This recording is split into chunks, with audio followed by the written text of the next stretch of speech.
distracted to imagine that there is a clash of civilizations taking place, that the clash of civilizations is between Islam and the West. Samuel Huntington wrote a whole book about this.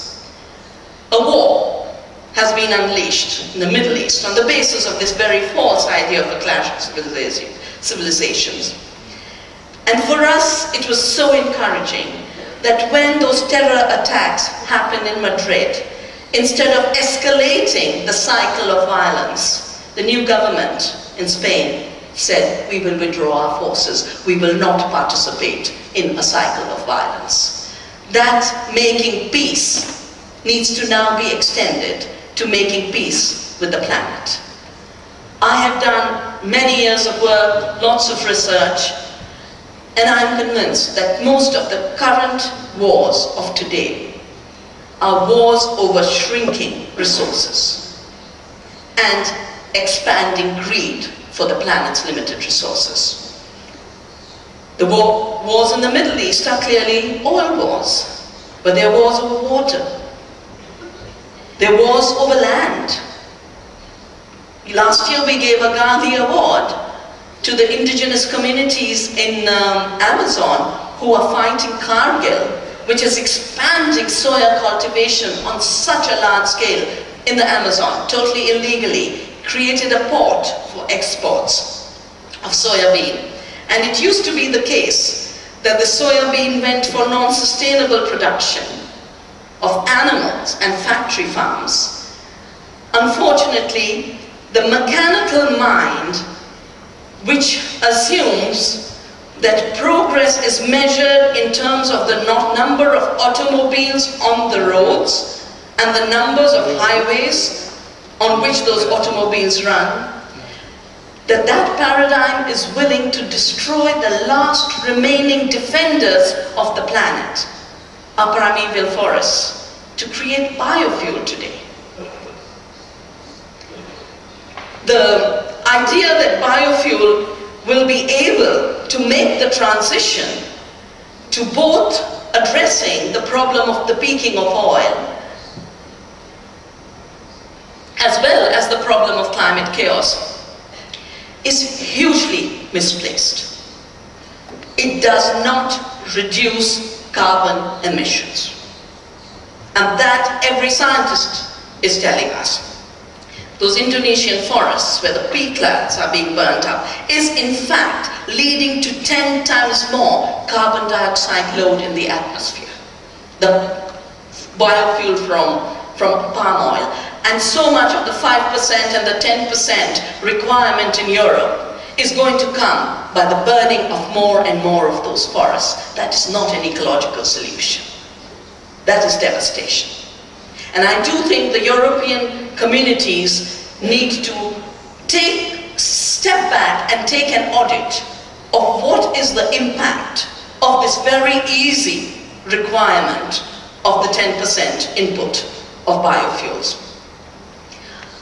In the case of corn, that's coming from the fields of the United States, David Pimentel, a very, very exceptional agricultural economist, has shown that it takes 28,000 kilocalories to make 1 gallon of ethanol, which will only provide 19,000 kilocalories in utilization. It's a negative economy. More fossil fuels are being used to produce the ethanol than are being substituted by it. But this is just one more example of the externalization on the basis of which the three fundamentalisms of contemporary civilization are based. The first is the technological fundamentalism, the idea that man's machines are superior to nature's ways of working, and you can always cheat. You can always brush aside the externalities. You can always trick the arithmetic. Now, on industrial agriculture, I have done 25 years of work, and I can tell you it's a total lie that industrial farming produces more food. It just does not.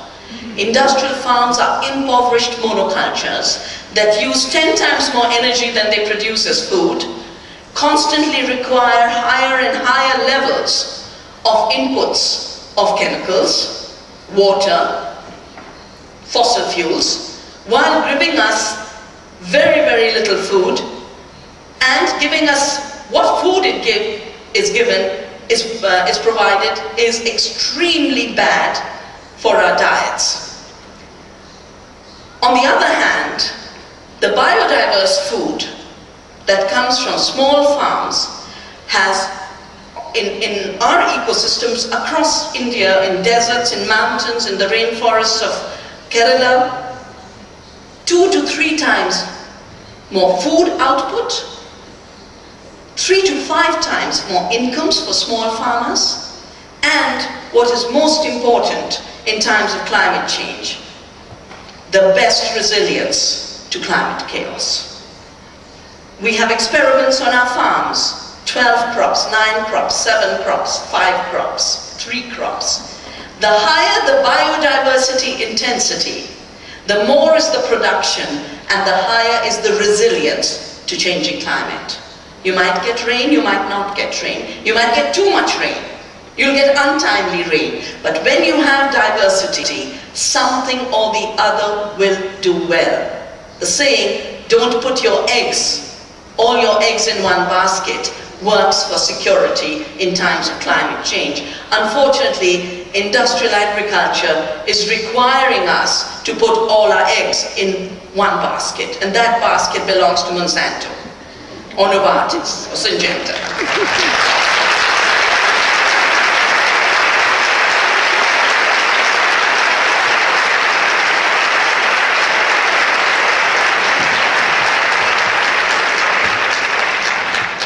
In India, in every area where the GM cotton, and we've succeeded in preventing food crops from being introduced, but wherever there's GM cotton, there's death and there's devastation. 150,000 Indian farmers have committed suicide in the cotton belt of India, the land from which cotton originated, the land where Gandhi spun cotton to get our freedom. In that land today, the seeds of slavery are taking the lives of our farmers.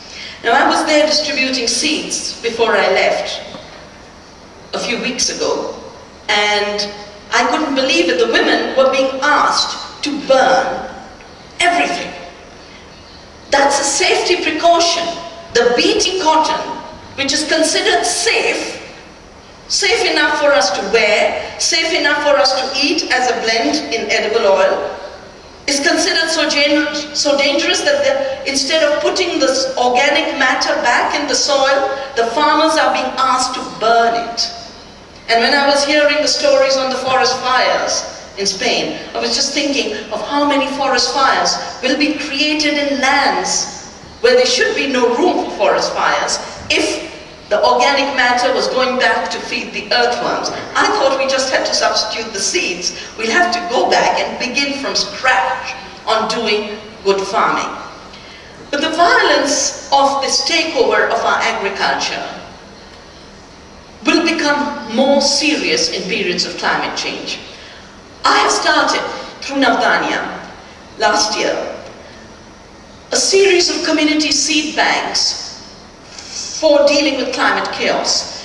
Seeds that can deal with very severe drought and require 100 millimeter or 200 millimeters of rain to produce very good nutritious food.